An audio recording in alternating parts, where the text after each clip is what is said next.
соли 2021 маҷмӯи таърихи фарҳангии истиқлол аз таъмири куллӣ бароварда мешавад. ин маълумотро Бахтиёр Қосимов, сардори раёсати фарҳангии вилояти Суғд, зимни нишасти хабарӣ ба рӯзноманигорон иттилоъ дод. гуфта шуд ки иншооти соҳаи фарҳанг дар 5 сол як маротиба аз таъмири куллӣ бароварда мешавад. таъмири маҷмӯи таърихӣ низ дар соли ҷорӣ ба нақша гирифта шудааст. агар шумо дар бораи маҷмӯи истиқлол бошад, агар ҷаласаҳои дар назди муҳтарам раиси вилоят ба шахсҳои масъул ва аз он ҷумла ба муовинони раиси вилоят ки ба сохтмону ба иқтисодиёт вобаста аст, ба онҳо супориш дода шуда, ҳозир ҳисоби китоби таъмири он рафта истодааст. ҷавоби конкрети ман ки мувофиқи гуфтаҳои ҳанамон маҷлис шудагӣ ҳатман соли ҷорӣ он аз таъмир мегузарад, лекин боз чораҳои аз мо вобаста будагиш ман ҳозир инҷа роҳбаришонам ҳастиян илҳомҷон роҳбаришонам ҳастиян ҳатман дар ҳамаи кунҷҳои он камераҳои мушоҳидавӣ пайваст карда мешавад ва он шахсоне ки чихеле ки гуфтед баксор ҳастанду чизи дуруста ин тарбия ин фоҷиаи якта ваи фарҳанг нест, ин фоҷиаи ҳар яки мо. бояд гуфт ки чанд муддат қабл дар шабакаҳои иҷтимоӣ алалхусус Instagram ва Facebook акси ин маҷмӯъ нашр ва зери танқид гирифта шуда буд.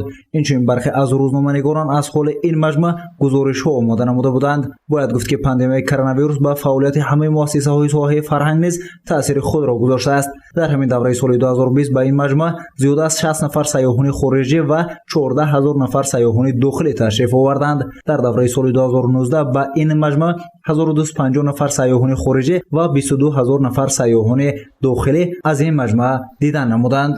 нархаш 5 сомонӣ барои калонсолон, ба сайёҳони хориҷӣ нархаш 10 сомон. дар маҷмӯи таърихи фарҳангии истиқлол аз 7 минтақаҳои кишвар сару либос, экспонат, асбобҳои мусиқӣ, олатҳои қадима гузошта шудааст ки ҳар як нафар сайёҳ ва меҳмонони дохилӣ аз он дидан намуда аз анъанаҳои миллии тоҷикон бохабар мегардад.